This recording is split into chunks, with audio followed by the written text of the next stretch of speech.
Hello. Hello. सभी उपस्थित सभी जनों को मेरा हर हर महादेव, जय श्री राम, जय अम्बे, जय बद्री विशाल। साथियों, आज मैं कोटद्वार के भ्रमण के लिए आया था। कोटद्वार क्षेत्र में तो मेरी कुछ अपने पुराने दोस्त, पुराने साथियों एवं चाचा ताऊ इत्यादि कोई ना कोई देखो किसी ना किसी रिश्ते में लगता ही है। अपना कोटद्वार मेरी जन्मभूमि रही है और मैं कोटद्वार में ही छोटे से बड़ा हुआ हूँ। हर गलियों में घूमा हूँ, खेला हूँ। तो कोटद्वार के समाज में भी लोग मुझे अच्छे तरीके से परिचित हैं, मुझे जानते हैं।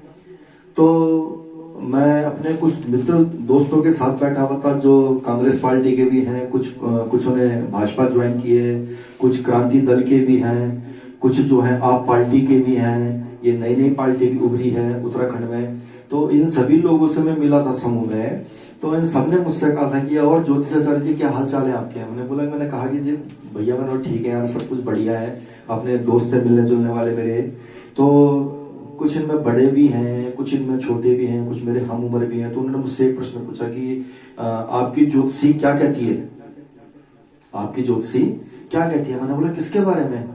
तो कहने लगे कि आप कोटद्वार के क्षेत्र की जनता के बारे में क्या सोचते हैं। उत्तराखंड में कोटद्वार विधानसभा सीट में जो प्रत्याशी चुनाव लड़ रहे हैं उनके बारे में आप क्या बोलेंगे, कौन पार्टी विजय होने वाली है। तो मैंने उनसे कहा कि यहाँ कौन सी पार्टी विजय होगी। देखो मुझे तो जिसको वोट करना है मैं तो वोट करूंगा, आप लोग भी जिसको वोट करना हो करें। और ये विषय नहीं है कि कौन सी पार्टी जीतेगी, पर हाँ नेता अच्छा होना चाहिए। नेता अच्छा चुनिए अपना कि जो शहर का विकास कर सके, आपके गांव का विकास कर सके, आपका विकास कर सके। फिर भी उन्होंने मुझसे प्रेशर से और फोर्स से उन्होंने मुझसे पूछा कि ज्ञानी जी फिर भी हम आपकी ज्योतिषी, आपके गणित, आपके आंकड़े सुनने चाहते हैं, क्योंकि हमने और भी विषयों में और भी सब्जेक्टों में आपके आंकड़े सुने तो हमेशा सही रहे हैं।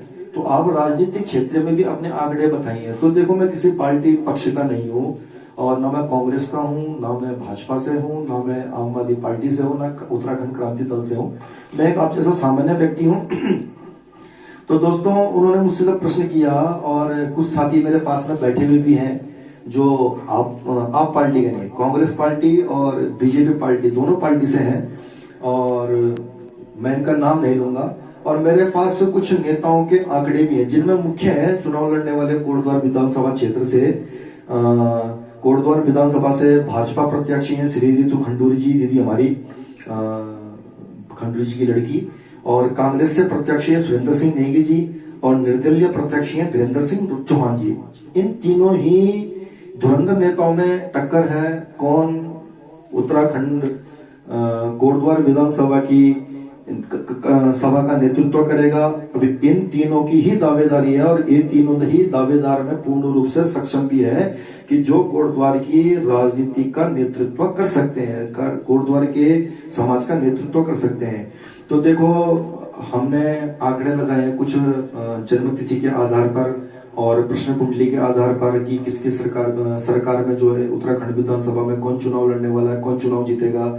तो देखो सुरेंद्र सिंह नेगी जी और धीरेन्द्र सिंह चौहान जी, ये दो मुख्य रूप से पार्टी के ऐसे चेहरे हैं। एक तो निर्दलीय है धीरेन्द्र सिंह चौहान जी, और रितु खंडूरी जी भी अपने आप में ठीक है, पर रितु खंडूरी जी ने बहुत बड़ी गलती की कि कोटद्वार क्षेत्र से चुनाव लड़ने की, और भाजपा सरकार को भी मेरे हिसाब से धीरेन्द्र सिंह चौहान जी को टिकट देना चाहिए था और चुनाव लड़वाना चाहिए था।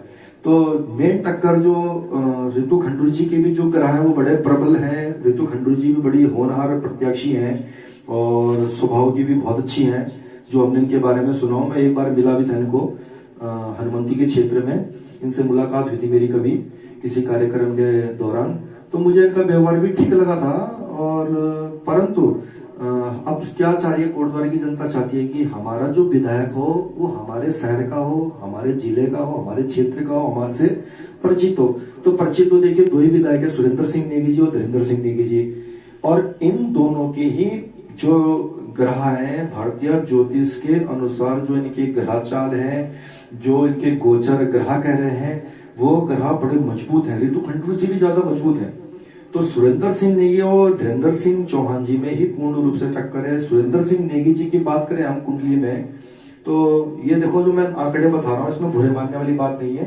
प्रत्याशी कोई भी हो अच्छा होना चाहिए, और हम ही जनता के बीच से वो चुना जाता है, हमारी ही जनता उनको चुनती है।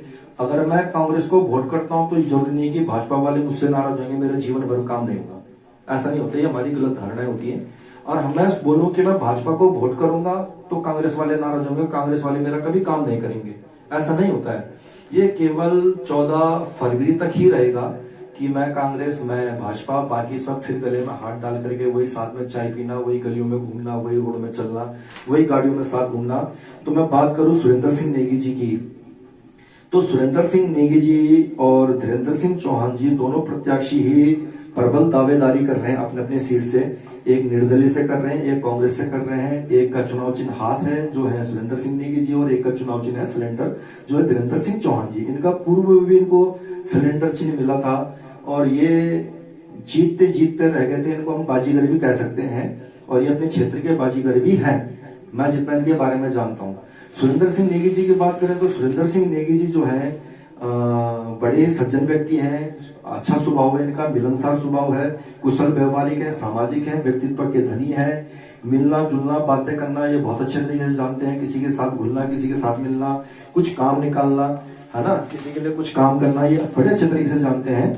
और मैं इनसे, इनके व्यवहार से भी अच्छे तरीके से परिचित हूँ। परंतु राहु और केतु की इनकी कुंडली में कुछ ऐसी स्थिति बन रही है, ऐसी युक्ति बन रही है कि इनकी पार्टी के अंदर, इनके कार्यकर्ताओं के अंदर आपसी विवाद, मन मुटाव, वैचारिक मत भेद का होना, वैचारिक मतभेद आपस में ना मिल पाना, और इस भेद का ये मुख्य कारण होगा कि इनकी जो रणनीति रहेगी उस रणनीति में उलटफेर का होना। इनकी राजनीतिक क्षेत्र में सेंध लगाई जाएगी, और इनके अपने ही लोग इनके राजनीतिक सेंध लगाएंगे, और आपसी विचार मतभेद मुटाव के कारण आपस में लड़ेंगे भिड़ेंगे। और इसका फायदा उठाएगा कौन? इनका विपक्ष, जो मजबूत है, जो इनको पूर्ण रूप से चुनौती दे रहा है, और ये उन चुनौतियों का सामना भी कर रहे हैं, बड़े मेहनत कर रहे हैं हमारे सुंदर सिंह नेगी जी। और ये लगे हुए चुनाव प्रचार में, इन्होंने काफी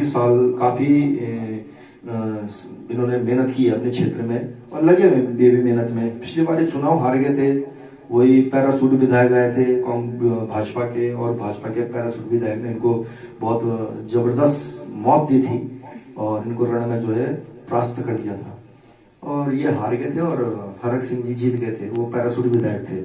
और इस बार भी भाजपा ने वही गलती की कि अपना पैरासूट विधायक फिर से भेज दिया है, कि ताकि जो भी कारण होंगे, छोड़ो उन कारणों को, क्या बोले हम, कई कारण है, अपने अपने विचार है, अपने अपने मत है। पर मैं अपनी ज्योतिष गणना के अनुसार मैं राजनीतिक क्षेत्र को हस्तक्षेप ना करते हुए अपने ज्योतिष के आंकड़े बताने आपको जा रहा हूं, और इन आंकड़ों को मैं आपके सामने प्रस्तुत करने जा रहा हूं।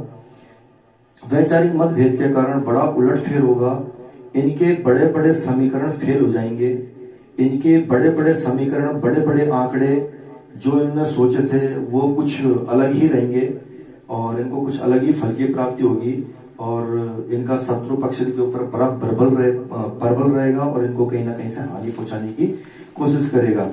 अब बात करें हम धीरेन्द्र सिंह चौहान जी की, जो इनके पूर्ण रूप से इनकी टक्कर पे है धीरेन्द्र सिंह चौहान जी।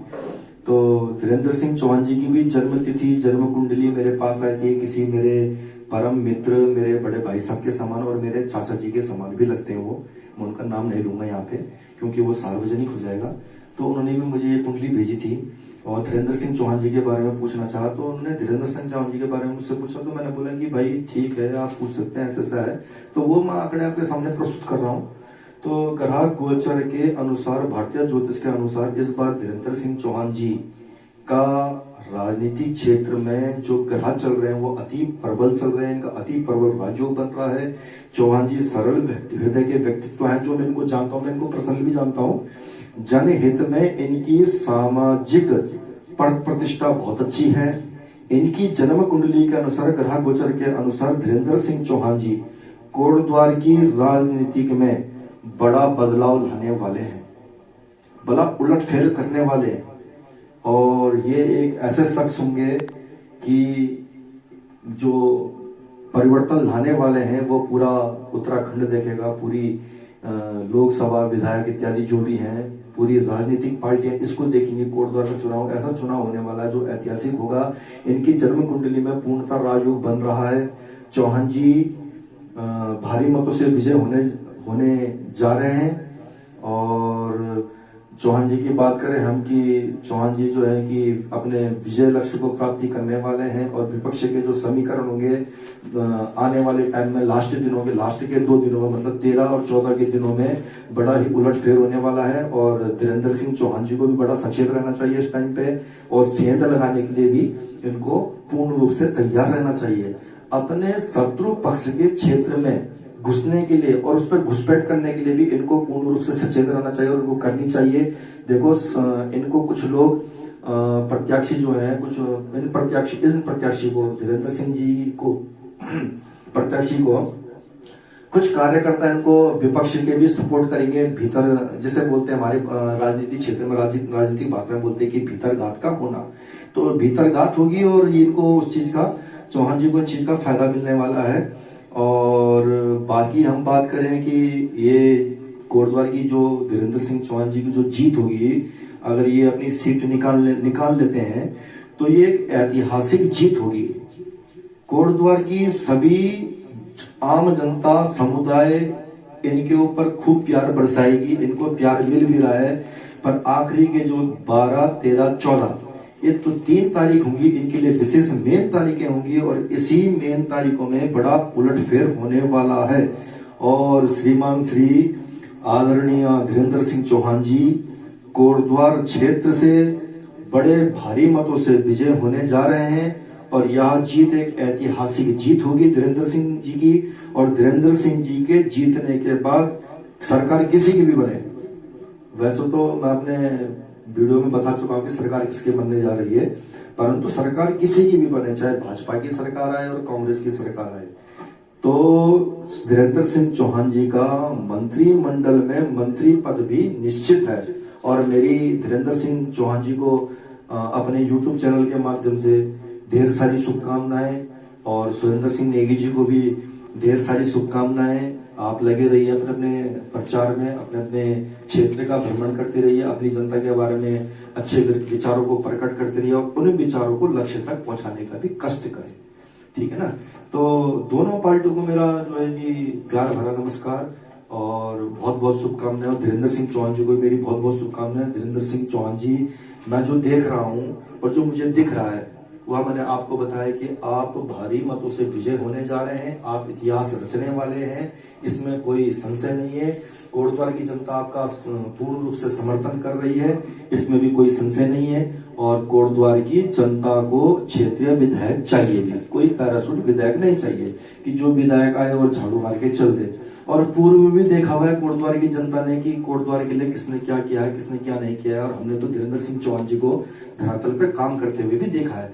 धीरेन्द्र सिंह चौहान जी के लिए कोई बड़ा नहीं है, कोई छोटा नहीं है, कोई ब्राह्मण जाति का नहीं है, कोई ठाकुर जाति का नहीं है, कोई किसी भी शूद्र इत्यादि जाति का नहीं है। इनके लिए चारों के चारों वर्ण, जो 5 वर्ण जो हमारे पुराणों में कहे गए, इनके लिए 5 वर्ण जो है बराबर है। और ये होना भी चाहिए। आजकल का समाज जो है कि 5 वर्ण को बराबर मानता है और बहुत अच्छी बात है, होना भी चाहिए। और हमारा हिंदुत्व भी यही कहता है कि 5 वर्ण जो है आपस में सब ठीक है। और धीरेन्द्र सिंह चौहान जी को मैं फिर से बड़ा धन्यवाद कहूंगा कि आप बहुत अच्छा काम कर रहे हैं, बहुत अच्छा वर्क कर रहे हैं। आप फील्ड में आप लगे रहिए, आपके साथ सभी कार्यकर्ता लग रहे हैं, है ना। और आपका रिजल्ट बहुत अच्छा आने वाला है और आप ऐतिहासिक जीत अपनी कोटद्वार में करने वाले हैं। मैं फिर से दोहरा रहा हूँ इस बात को चौहान जी कि आप जो है इस अपने चैनल के माध्यम से कि आप बड़े भारी मतों से और एक इतिहास रचने चाह रहे हैं आप कोटद्वार कर्णो नगरी का। और कर्णो नगरी कोटद्वार का जब आप इतिहास रचेंगे, जब आप विजय होंगे तो सबकी नजर आप पे होगी, इसमें कुछ भी संशय नहीं है। और आप जो है मंत्री पद के पूर्ण हकदार भी हैं और आपको ये मंत्री पद प्राप्त भी होगा। आप इस सिंहासन में बैठेंगे और मेरा विश्वास है कि आप उत्तराखंड की जनता के साथ साथ में विशेष कोटद्वार की जनता, जिस जनता ने आपको अपने हृदय में बसाया है, जिस जनता ने आपको अपना मुकुट माना है और अपने मुकुट के समान आपका सम्मान दिया है, आपको सम्मान रूपी वोट दिए, तो आप उन वोटों का आदर करते हुए जनता के लिए ऐतिहासिक कुछ करके जाएं। ठीक है महाराज। तो आपको हर हर महादेव। कांग्रेस की कार्यकर्ताओं को भी और भाजपा के कार्यकर्ताओं को भी और आप पार्टी के कार्यकर्ताओं को भी मेरा हार्दिक धन्यवाद। जय श्री राम। आप सभी को मेरा खूब खूब आशीर्वाद। आप लोग जो है अपने अपने क्षेत्र में अपने अपने रूप से जो भी आपकी भूमिका है उस भूमिका को निभाते रहिए। बाकी हरि इच्छा ईश्वर इच्छा। धन्यवाद आप सभी को, पुनः मेरा धन्यवाद। हर हर महादेव। जय श्री राम।